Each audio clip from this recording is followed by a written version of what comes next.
Les prix de la farine de blé ont connu une hausse de 10% au Rwanda, comme dans la plupart des pays africains qui dépendent des importations russes et ukrainiennes. Depuis le début du conflit, un paquet de 2 kg de farine de blé se vend à environ 2,64 $ américains dans ce supermarché du centre-ville de Kigali.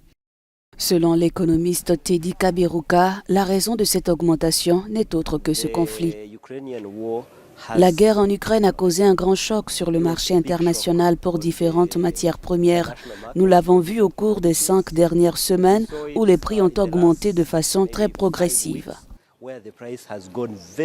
Selon cet économiste, la cause profonde de la crise ukrainienne réside dans la posture des États-Unis qui n'hésitent pas à sèmer le trouble dans plusieurs régions du monde.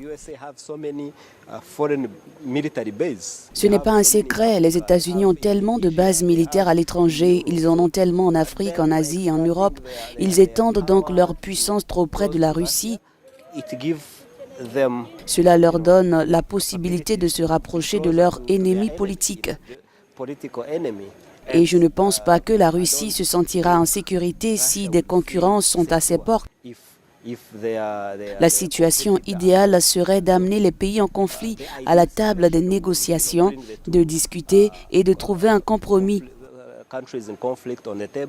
de ne pas affecter l'approvisionnement mondial en matières premières.